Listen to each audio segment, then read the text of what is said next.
Hi students, nice meeting you again on a session of YouTube. And on today's session, we'll be looking at a topic called as metallurgy. First, we'll be seeing what is minerals. Next, we'll be seeing what is an ore. And then we'll be looking at what is metallurgy. And then we'll be seeing extraction of a metal, aluminium. So let me first start. All the metals or all the element that is present in nature, some elements are present in free state. For example, consider noble elements like gold, silver and platinum. You find these three elements in their free state. But you don't find the other elements in their free state because the other elements, they are highly reactive. Consider metals. All metals are not found in their free state. Only gold, silver and aluminium are found in their free state, but all the other metals are found in their combined state because they are highly reactive. So these combined state are nothing but the oxides and the sulfides and the chlorides of the metal. So metals are found in nature in free as well as in combined state. In combined state, they are found in the form of chlorides, sulfides and oxides. So it is very much necessary that these metals has to be extracted from the compounds in which they are found. So this process of extraction of metals from the compound in their pure form is called as metallurgy. So if you want to define it very perfectly, you can say that the process in which the metals are extracted in their pure form from their ores is called as metallurgy. Now coming to the part, what is ore? An ore is a mineral from which the metal is extracted. Now what is a mineral? A mineral is a compound of metal. What is mineral? A mineral is a compound of metal. So mineral is a compound of metal. Then an ore is a mineral from which a metal can be extracted profitably.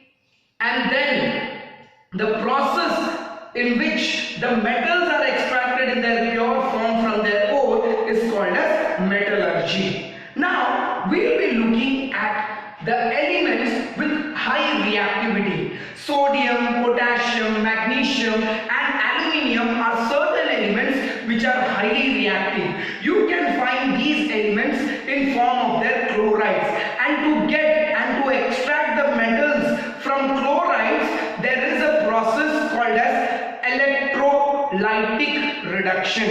So we are going to look at one of the metal which is being extracted by this process, and the metal that is being extracted in this process is nothing but aluminium. So on today's session we are going to look at the extraction of aluminium. If you consider aluminium, the symbol of aluminium is Al. Its electronic its color is silvery white. Its atomic number is 13. Its electronic configuration is 283. As there are 3 elements in the outermost orbit, obviously aluminium is going to donate 3 electrons and its valency is 3. Now this aluminium is very highly reactive, and so aluminium is found in the combined state. The ore of aluminium, one of the ores of aluminium is nothing but bauxite. The aluminium is found in the combined state in its ore, and the ore of aluminium is bauxite, that is Al2O3H2O. If you consider the ore of aluminium, it contains certain impurities like sand, silica and iron oxide. So it is very much necessary that you remove these impurities from the ore and you extract the metal in its pure form. So for this we have 2 processes that a bauxite ore of aluminium undergoes. Those 2 processes where this ore of bauxite undergoes are First one, the Bayer's process. In Bayer's process, you convert a bauxite into alumina. Bayer's process is nothing but the process in which the bauxite ore, the ore of aluminium, is converted into alumina. And then you have the second part is the electrolytic reduction of alumina.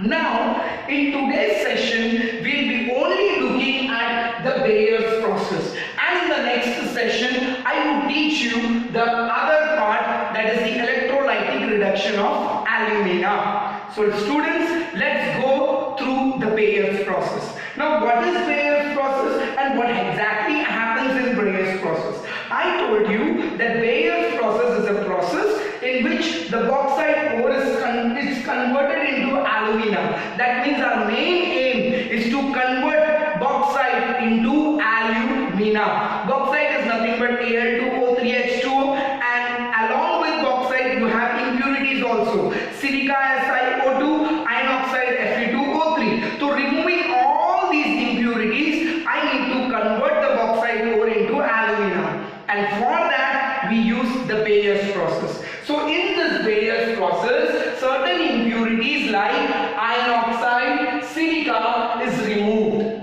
Now what is done? At first the ore is crushed. The ore is first crushed. What is the ore? Bauxite. The bauxite is first crushed and then it is treated with concentric caustic soda, which is nothing but NaOH. So the bauxite ore is crushed and then it is treated with concentric caustic soda, and this is treated with concentric caustic soda at a very high temperature for about 2 to 8 hours. With high pressure and high temperature, 2 to 8 hours, and the temperature ranges from 140 degree to 150 degree in a tank called digester. So you have a tank. In this tank, now what you have taken? You have taken the ore which is being crushed, and this ore is being treated with sodium hydroxide, or you call it as caustic soda. Now what happens when you treat bauxite with caustic soda? Firstly, you have the aluminium oxide, or you say the aluminium oxide, which is amphoteric in nature. What is amphoteric in nature? Amphoteric means the metal oxides which react with acid and bases to form salt and water are called as amphoteric oxides. So here the aluminium oxide which is present in bauxite is an amphoteric oxide. So you know that amphoteric oxides are readily soluble in sodium hydroxide, a base. So aluminium oxide, which is amphoteric in nature, it dissolves in sodium hydroxide and it forms a water soluble sodium aluminate. So you have the reaction here, Al2O3 plus NaOH gives you sodium aluminate and water. So we have one thing, aluminium oxide. Now this aluminium oxide is converted into water soluble sodium aluminate. Then what do you have? You have silica. And then you have iron oxide. You find this iron oxide does not dissolve in sodium hydroxide. And as iron oxide does not dissolve in sodium hydroxide, this iron oxide is removed by the process of filtration. Now what do you have? You are left with silica, SiO2. Silica is also soluble in sodium hydroxide. So silica, which is soluble, which is a gangue and which is soluble, it dissolves in sodium hydroxide and it forms water soluble sodium silicate. This water soluble sodium silicate dissolves in water. Now at the first we saw that aluminium oxide forms sodium aluminate. This sodium aluminate, this water soluble sodium aluminate is diluted with water and then it is cooled to about 50 degrees Celsius. And when this process of diluting sodium aluminate and then cooling it to 50 degrees is done, you find that the sodium aluminate is being hydrolyzed and it gives sodium